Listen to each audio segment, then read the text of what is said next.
How to change your PayPal name. So the very first thing you want to do is to head over to your Safari. In the search bar, search for paypal.com. It will land you on the official page of PayPal.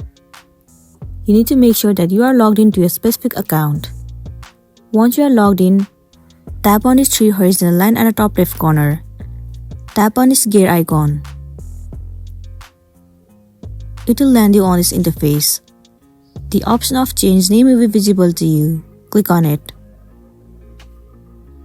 It will redirect you to this page where you will be able to change the name for your PayPal account. First of all, remove your previous name and then enter the new one. You need to do the same for the middle name and the last name. Once you are done, simply tap on continue.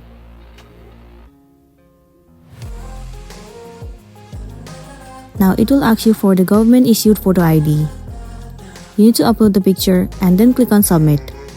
And then your name will be successfully changed on PayPal and you'll be good to go. So that's it, and this is simply how you can change your name on PayPal. I really hope this video is going to be helpful for you. Thank you for watching it till the end.